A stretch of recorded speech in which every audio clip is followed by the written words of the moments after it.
On April 6, 2026, at 40 minutes past 6 in the evening, Eastern Time, 4 human beings vanished. Not figuratively. For the next 40 minutes, every radio channel connecting Reed Wiseman, Victor Glover, Christina Koch, and Jeremy Hansen to the rest of the human species went completely silent, because the moon itself was sitting directly between their spacecraft and every antenna on Earth capable of hearing them. No crewed spacecraft had passed behind the far side of the moon in over 50 years. No human being had ever traveled farther from Earth than the 4 astronauts aboard that capsule were about to travel. No mission plan for that afternoon called for photographing anything beyond the moon's cratered horizon and the fragile blue crescent of Earth setting behind it. And yet, in the silence of that 40-minute blackout, with the sun completely blotted out by the moon and the spacecraft's cameras rolling to capture the eclipse, the crew's equipment recorded something nobody on the mission had planned to find. It is not a glitch in the frame. It is not noise or a lens flare or a trick of the light. It is the actual verified solar system showing up uninvited in a photograph taken for an entirely different reason. Stay with me, because when NASA's imaging team sat down afterward to catalog the raw files, they realized that tucked into the same image as the eclipsed moon were 2 more objects entirely. 2 other worlds, caught by accident, in a photograph nobody designed to include them. If you're new to this channel, this is where we take real, verified space missions and break down exactly what happened, when, and why it matters. No filler, no fiction, just the mission record. So if that sounds like your kind of thing, the subscribe button is sitting right there and it's free. Let's go back to the beginning. Artemis II was never supposed to land on the moon. That surprises people because "We're going back to the moon" is the headline most of them remember. But Artemis II was designed as a test flight, a 10-day crewed journey that would send Orion, the capsule named Integrity, and its 4-person crew on a free return trajectory around the far side of the moon and back to Earth, without ever entering lunar orbit and without ever touching down. The point was to prove that a human crew could survive the trip. The life support systems, the navigation, the communications, the heat shield on re-entry. It was, in the truest sense, a dress rehearsal. The first time NASA had put astronauts on a trajectory beyond low Earth orbit since the final Apollo mission splashed down in December 1972, more than 50 years earlier. Reed Wiseman commanded the flight, with Victor Glover as pilot and Christina Koch as a mission specialist, joined by Canadian Space Agency astronaut Jeremy Hansen, the first non-American ever assigned to a deep space crewed mission. Orion launched atop NASA's Space Launch System rocket from Kennedy Space Center on April 1, 2026, after years of delays that we'll get into shortly, because those delays matter more to this story than they might seem to at first. Here's something worth clearing up before we go further, because it trips up almost everyone. The far side of the moon is not the dark side of the moon. That phrase gets used constantly, and it is, strictly speaking, wrong. The moon rotates on its own axis at almost exactly the same rate it orbits the Earth, a phenomenon called tidal locking, which means the same hemisphere always faces us, and the opposite hemisphere always faces away. But always facing away from Earth is not the same thing as always dark. I mean, the far side gets just as much sunlight over the course of a lunar day as the near side does. We simply never get to see it from the ground, because from our vantage point on Earth, that hemisphere is permanently turned away from us. That distinction is exactly why an Artemis II flyby of the far side was scientifically valuable in the first place. Not because it was some permanently shadowed mystery zone, but because it was a fully lit, fully real piece of terrain that human eyes, in person, had simply never had the geometry to see. And the numbers that mattered for this mission were set well before launch day. Apollo 13 in 1970 had set the previous record for how far astronauts had ever traveled from Earth, 248,655 miles, reached not by design but by necessity, as that crippled spacecraft looped around the moon on a free return trajectory to bring its crew home. Artemis II was built from the outset to beat that number, and the heat shield. It's also worth understanding why NASA didn't simply build a brand new capsule instead of trusting an aging design lineage. The Orion program traces its engineering heritage directly back to Apollo on purpose. A blunt body capsule shape, an ablative heat shield material family, a splashdown in the ocean recovery method, because that design already had 6 decades of flight. History behind it, and reusing proven physics, is exactly how a program with a limited budget and a 50-year gap in crude deep space experience rebuilds confidence quickly. That's not a shortcut taken out of laziness. It's a defensible engineering decision, grounded in real flight heritage, and it's precisely why the heat shield problem that emerged from Artemis I felt so alarming to the people running the program. The whole point of using Apollo-derived technology was that it wasn't supposed to still hold unresolved mysteries.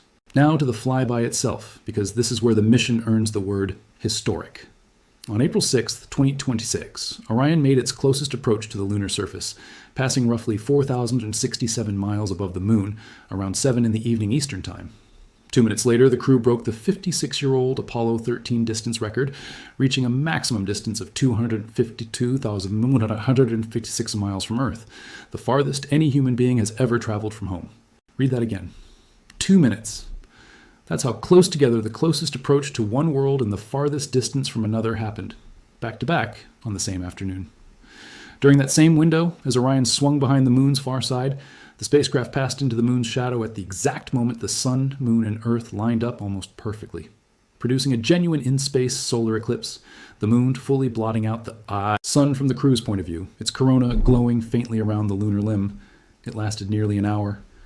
"We just went sci-fi," Victor Glover said afterward, describing what it looked like through the window. "It just looks unreal." For roughly 40 of those minutes, the moon's bulk also blocked every radio signal between the crew and Earth. A complete communications blackout, the first time in over half a century that any human beings had been that thoroughly, physically cut off from the rest of their species. Here's the part that turns this from a historic flyby into something stranger. Somewhere in the sequence of images, the crew's cameras captured during that eclipse. The moon backlit by the sun's corona, Orion itself visible in the foreground, Earth reflecting sunlight faintly at the moon's edge. 2 additional points of light appear in the frame that were never part of anyone's shot list. NASA's own published caption for the image is specific about what they are. The bright spot near the moon's lower right edge is Saturn. Beyond that, the bright spot at the image's right edge is Mars. Sit with that for a second. Saturn, at that moment, sat somewhere in the neighborhood of 1 billion miles from the camera that photographed it. A distance so large that if you tried to drive it at highway speed, it would take longer than the entire span of recorded human history. Mars, closer, but still tens of millions of miles away, showed up in the same handful of pixels. Nobody planned the shot to include either of them. Nobody on the ground told the crew to angle a camera toward 2 other planets during a 40-minute communications blackout behind the far side of the moon. 2 other worlds simply happened to be sitting in the right patch of sky at the right moment, and Orion's cameras, pointed at the eclipse for an entirely different reason, caught them anyway. Think about the mechanics of what actually had to line up for that to happen. The crew wasn't running some kind of dedicated astronomy survey. They were documenting an eclipse using a fleet of onboard cameras aimed specifically at the moon and the corona around it, working through a tightly scheduled observation period while flying a spacecraft on a precise, unforgiving trajectory they could not deviate from. Every minute of that far side pass had been planned for months, timed down to individual camera activations, because there was no room in the schedule to improvise. And still, in the same field of view, captured for an entirely different purpose, 2 planets showed up anyway. Not because anyone asked for them, but because the solar system doesn't organize itself around a NASA shot list. It just happened to be arranged that way on April 6, 2026, and Orion's optics were simply wide enough and pointed in roughly the right direction to catch it.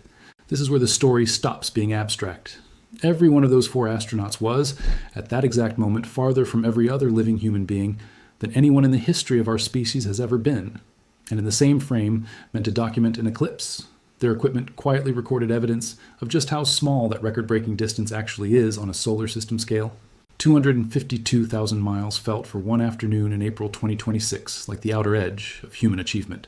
And sitting in the same photograph, unbothered, 1 billion miles further out, was a planet that didn't even register as a footnote to the scale of the neighborhood Voyager and every other deep space probe have to work with.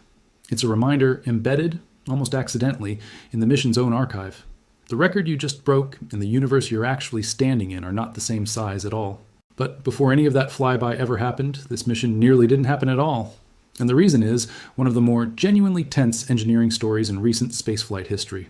When Artemis I, the uncrewed test flight, splashed back down to Earth in December 2022, engineers pulled its heat shield out of the ocean and found something they had not modeled: unexpected cracking and charring across sections of the avcoat.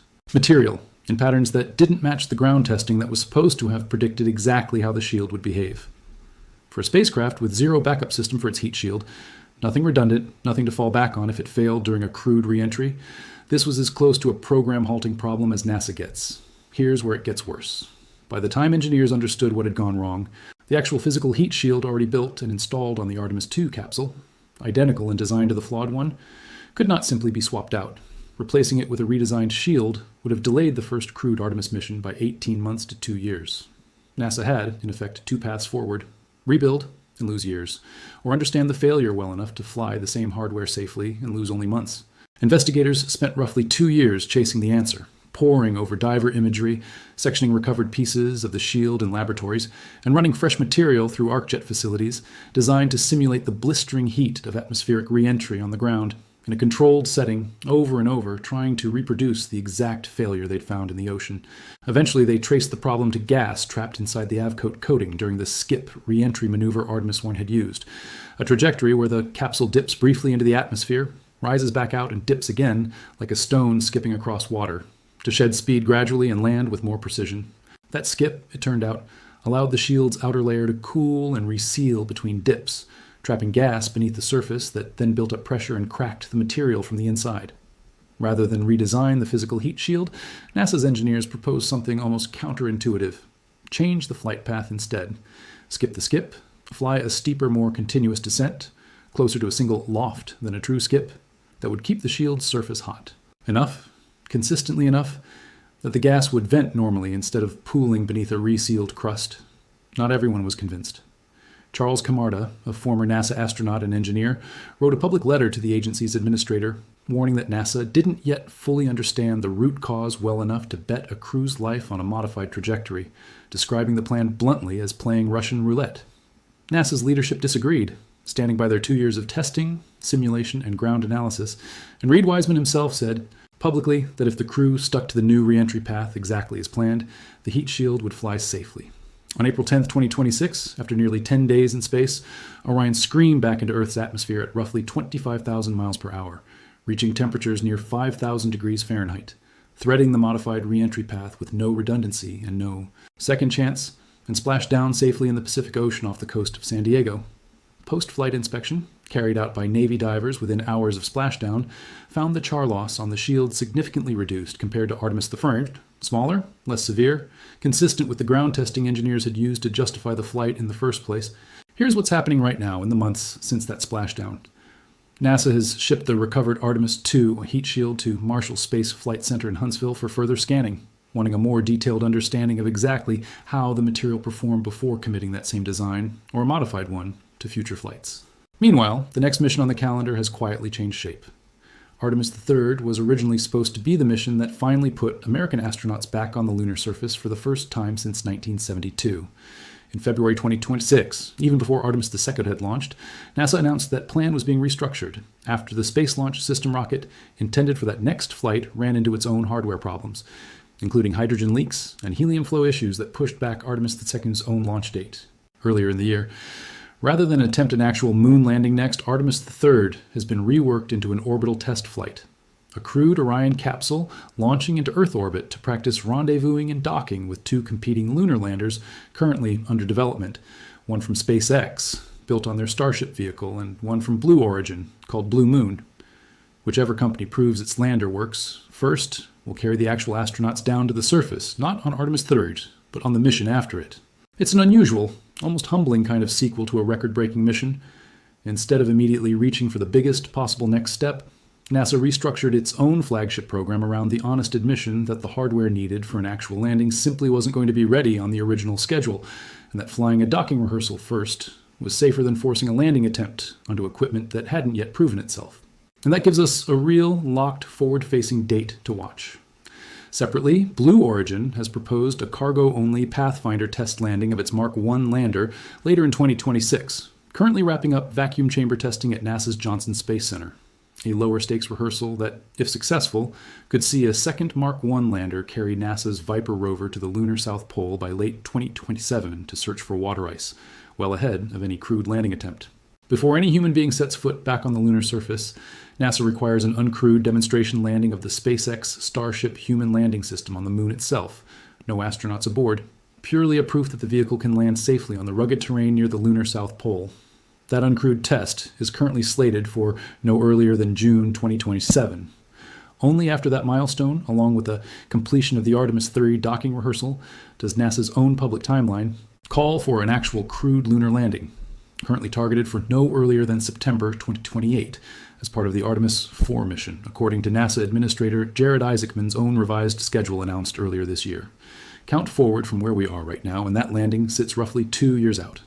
Every step between now and then, or every docking test, Every uncrewed landing rehearsal is a specific, dated checkpoint standing between where Artemis II left off and the moment human boots actually touch lunar soil again.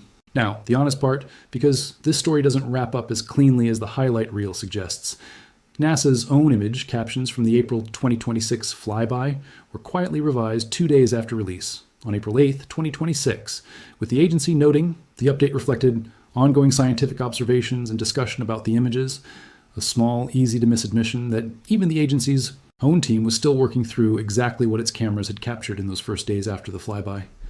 That's worth taking seriously rather than glossing over. The first version of the story NASA told about its own photographs was not the final version, and the gap between those two versions is where real scientific caution lives. The heat shield question, despite a successful flight, is not fully closed either.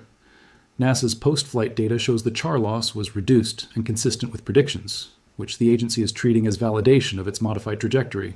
But Camarda's underlying concern that the root physical mechanism behind the original Artemis thorn cracking was never proven with total certainty, only worked around by avoiding the specific conditions that seemed to trigger it, has not been definitively resolved by a single successful flight. One good outcome is strong evidence. It is not, on its own, final proof that the root cause is fully understood, and NASA's own decision to send the recovered shield for additional scanning at Marshall suggests the agency knows that too. Zoom out from this specific mission for a moment, and there's a pattern here that shows up again and again in the history of pushing further than anyone has gone before. Nobody solved the Artemis II heat shield problem by achieving perfect understanding first. They solved it by gathering as much data as time allowed, choosing the least bad option available under real deadline pressure, and accepting a level of residual risk that some of their own most experienced engineers were not fully comfortable with. That is not a flaw unique to this mission. It's closer to the actual texture of every major leap humans have made off this planet. Imperfect knowledge, real stakes, and a decision made anyway, because waiting for total certainty is itself a choice with its own cost. The people who signed off on Artemis II's modified trajectory were not reckless. They were not naive. They were professionals who had run out of runway between the schedule they were given and the certainty they wished they had, and who chose the option that let 4 specific named human beings fly rather than wait indefinitely for a guarantee that spaceflight, by its nature, has never actually been able to offer anyone. And the accidental photograph tells a version of the same story from a completely different angle. Even a mission built around exhaustive planning, redundant checklists, and years of rehearsal still ends up capturing something nobody scripted.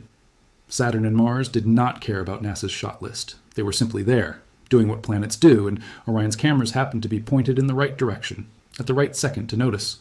There's one more detail from that mission worth sitting with before we close. Somewhere on the far side of the moon, near the edge of the Oriental Basin, the crew photographed 2 small craters that had never been clearly imaged before, and asked NASA for permission to propose names for them. Integrity, after their own spacecraft, and Carol, the name of Reed Wiseman's late wife, who died of cancer in 2020, years before he ever commanded this flight. He carried her name 250,000 miles from home and asked that it be written permanently onto a piece of ground no human eye had ever specifically looked at before. It sits there now in the same catalog of images as the eclipse, the Earthset, and the 2 accidental planets, a small private act of memory embedded inside one of the largest public achievements of the decade, waiting on official approval on a landscape that will likely outlast every name ever given to it. There's something fitting about where that crater sits. Not on the near side, where telescopes on Earth have been able to point at it for 400 years, but on the far side, in terrain no human eye had ever looked at directly until an American test pilot flew past it carrying his late wife's name in his camera roll. Nobody scripted that moment either. It happened the same way the planets showed up in the eclipse photo, because a person was there, doing a specific job, at a specific place and time, and something larger than the job quietly found its way into the frame anyway. So here's the whole arc, in one breath. Artemis II launched April 1st, 2026, on a 10-day test flight designed to prove a crew could survive a trip beyond low Earth orbit without ever landing. On April 6th, the crew flew behind the moon's far side, broke the 56-year-old human distance record at 252,756 miles, endured a 40-minute total communications blackout, and witnessed a nearly hour-long solar eclipse, during which their cameras accidentally captured Saturn and Mars in the same frame as the eclipsed moon. The mission only happened at all because engineers chose a modified re-entry trajectory over an 18-month to 2-year heat shield redesign, a decision some experts still weren't fully comfortable with, even after a successful splashdown on April 10th. And the next real steps toward an actual moon landing are dated and locked. An uncrewed Starship landing test no earlier than June 2027, and a crewed lunar landing under Artemis IV targeted for no earlier than September 2028. If you want to see how those next milestones actually play out, whether Starship or Blue Moon proves itself first, and whether that 2028 landing date holds, subscribe and turn on notifications, because I'll be covering every one of those checkpoints as they happen. Here's my question for you. Given how close that heat shield decision actually was, would you have flown Artemis II on the modified trajectory, or waited the extra year or two for a redesigned shield? Tell me which one and why in the comments. I read every single one,